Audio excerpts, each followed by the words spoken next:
अरब के विशाल रेगिस्तान में एक रोशनी उभरी, एक पैगंबर जिनका नाम था मोहम्मद। वो दुनिया में उम्मीद लेकर आए। उनकी टीचिंग्स आज बिलियंस को गाइड करती हैं। मुस्लिम्स मोहम्मद को गॉड के आखिरी पैगंबर के रूप में मानते हैं। उनका मैसेज पीस, लव और डिवाइन विल के सबमिशन का है। उनकी लाइफ फेथ की पावर का एक टेस्टमेंट है। उन्होंने हमें गॉड का असली रास्ता दिखाया। उन्होंने हमें सिखाया कि कैसे एक मीनिंगफुल और पर्पसफुल लाइफ जीनी है। उनकी स्टोरी पूरी मानव जाति के लिए होप का एक बीकन है। मोहम्मद का जन्म मक्का में लगभग 570 ईस्वी में हुआ था। मक्का एक बस्लिंग सिटी था।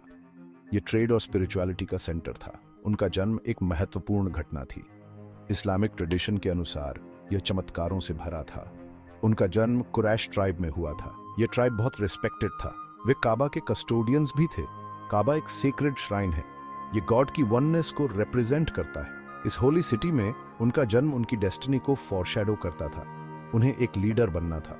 उन्हें लोगों को सच्चाई की ओर ले जाना था। मोहम्मद की अर्ली लाइफ मुश्किलों से भरी थी। उन्होंने अपने पेरेंट्स को खो दिया। उनकी परवरिश उनके अंकल ने की। बचपन से ही वे अपनी ऑनेस्टी और इंटेग्रिटी के लिए जाने जाते थे। उन्हें अल सादिक और अल अमीन कहा जाता था, जिसका अर्थ है सच्चा और विश्वसनीय। वे एक शेपर्ड थे। इससे उन्हें पेशेंस सीखने को मिली। इससे उन्हें रिस्पॉन्सिबिलिटी सीखने को मिली। वे अपनी काइंडनेस के लिए जाने जाते थे। वे अपनी एम्पैथी के लिए जाने जाते थे।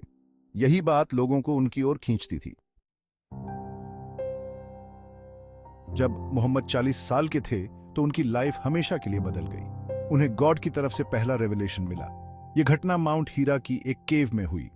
एंजल गैब्रियल उनके सामने प्रकट हुए। उन्होंने उन्हें रीड करने का आदेश दिया। इस घटना ने उनकी प्रॉफिटहुड की शुरुआत को मार्क किया। उन्हें ह्यूमैनिटी तक गॉड का मैसेज पहुंचाने के लिए चुना गया था। ये रेवलेशंस 23 साल तक चलते रहे। इन्हीं से कुरान की वर्सेस बनी। कुरान इस्लाम की होली बुक है। इसे गॉड का वर्ड माना जाता है। Section 5, the message one God, justice and compassion. Muhammad का मैसेज सिंपल और प्रोफाउंड था।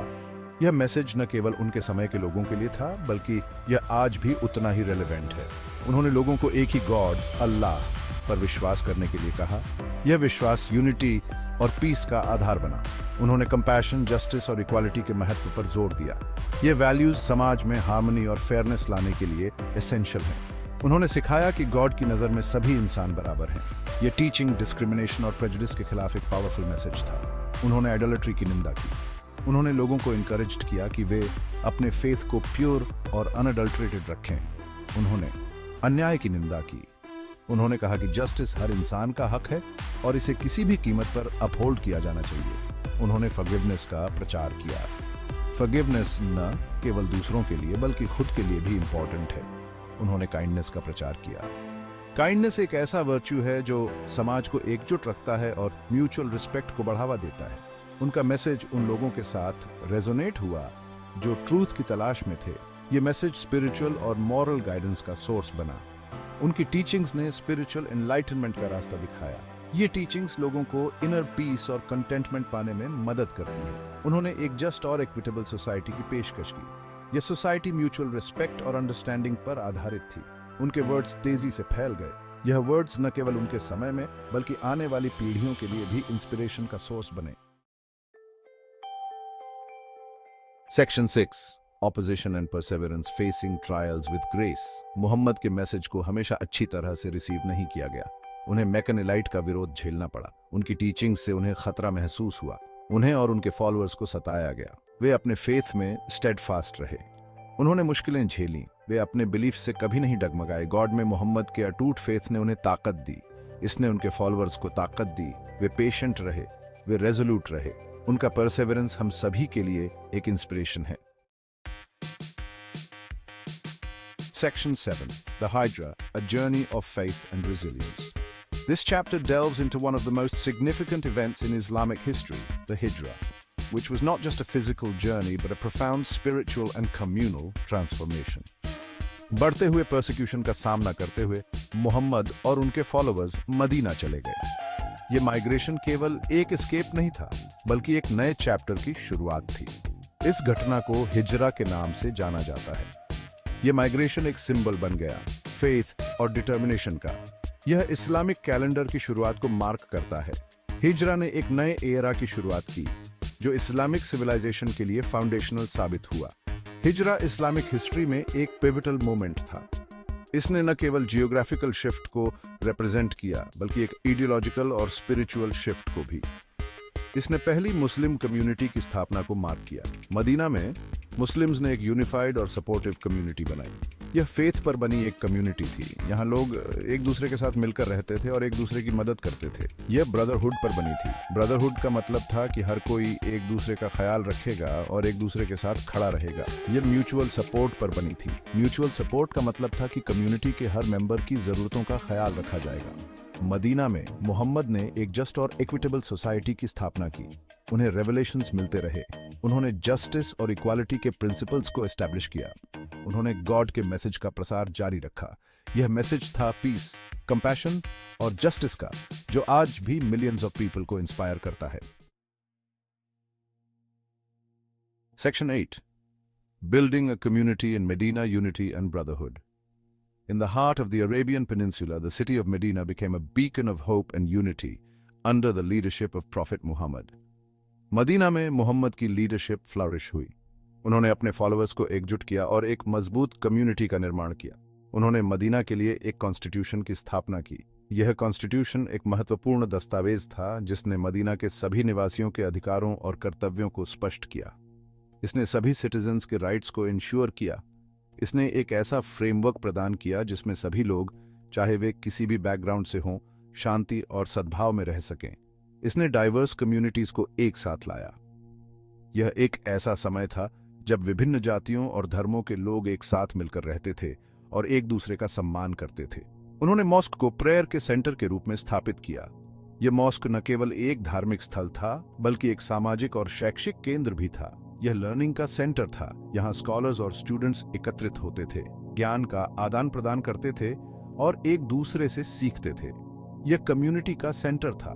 यहाँ लोग सामाजिक गतिविधियों में भाग लेते थे, एक दूसरे की मदद करते थे और एकजुटता की भावना को बढ़ावा देते थे। उन्होंने ब्रदरहुड की भावना को बढ़ावा दिया। यह भाईचारे की भावना ही थी जिसने मदीना की कम्युनिटी को मजबूत और एकजुट बनाया। उन्होंने अपने फॉलोअर्स के बीच कोऑपरेशन की भावना को बढ़ावा दिया। यह कोऑपरेशन ही था जिसने मदीना को एक सफल और समृद्ध कम्युनिटी बनाया। उन्होंने एग्जाम्पल के द्वारा लीड किया। उनके एक्शंस और वर्ड्स ने उनके फॉलोअर्स को प्रेरित किया और उन्हें सही मार्ग पर चलने के लिए प्रोत्साहित किया। उन्होंने सभी के साथ सम्मान से पेश आया।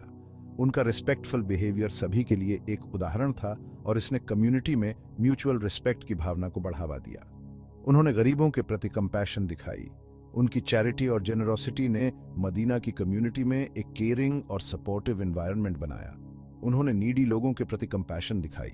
उनकी काइंडनेस और एम्पैथी ने मदीना की कम्युनिटी को एकजुट और मजबूत बनाया और यह भावना आज भी जीवित है। Section 9 leadership and legacy, a lasting impact. Muhammad की लीडरशिप रिलीजन से परे थी। वे एक पॉलिटिकल लीडर थे, वे एक सोशल रिफॉर्मर थे, वे एक मिलिट्री स्ट्रैटेजिस्ट थे। उन्होंने कई बैटल्स लीड किए। यह मुस्लिम कम्युनिटी को डिफेंड करने के लिए था। उन्होंने हमेशा पीसफुल सॉल्यूशंस की तलाश की। उन्होंने फॉरगिवनेस को बढ़ावा दिया। उन्होंने रिकंसिलिएशन को बढ़ावा दिया। जीवन भर प्रीचिंग और लीडिंग करने के बाद मोहम्मद 632 ईस्वी में दुनिया से चले गए। वे अपने पीछे पीस की लेगेसी छोड़ गए। वे अपने पीछे कंपैशन की लेगेसी छोड़ गए। वे अपने पीछे फेथ की लेगेसी छोड़ गए। Section 10 lessons from the prophet's life, timeless wisdom. Muhammad की लाइफ प्रोफाउंड लेसन्स देती है। उन्होंने हमें फेथ का महत्व सिखाया। उन्होंने हमें परसिवियरेंस का महत्व सिखाया। उन्होंने हमें कंपैशन का महत्व सिखाया। उन्होंने नॉलेज के महत्व पर जोर दिया। उन्होंने अपने फॉलोअर्स को नॉलेज हासिल करने के लिए एनकरेज किया। उन्होंने उन्हें अंडरस्टैंडिंग हासिल करने के लिए इनकरेज किया। उन्होंने हमें दूसरों के साथ काइंडनेस से पेश आना सिखाया। उन्होंने हमें जस्टिस के लिए खड़े होना सिखाया। उन्होंने हमें लेस फॉर्चुनेट लोगों की केयर करना सिखाया। उनकी टीचिंग्स दुनिया भर में लाखों लोगों को इंस्पायर करती रहती हैं। Section 11 conclusion, an eternal inspiration. Muhammad की लाइफ स्टोरी इंस्पिरेशन का सोर्स है। उन्होंने एडवर्सिटी पर विजय प्राप्त की। उन्होंने पीस का मैसेज फैलाया, उन्होंने यूनिटी का मैसेज फैलाया, उन्होंने डिवाइन के प्रति सबमिशन का मैसेज फैलाया। उनकी लाइफ फेथ की पावर का टेस्टमेंट है। उन्होंने हमें सिखाया कि मुश्किल से मुश्किल समय में भी उम्मीद इमर्ज हो सकती है। उनका पीस का मैसेज टाइम के पार है, यह कल्चर्स के पार है, यह लोगों को राइचसनेस के रास्ते पर गाइड करता रहता है। वह कंपैशन, ह्यूमिलिटी और अटूट फेथ का एक शाइनिंग एग्जाम्पल है।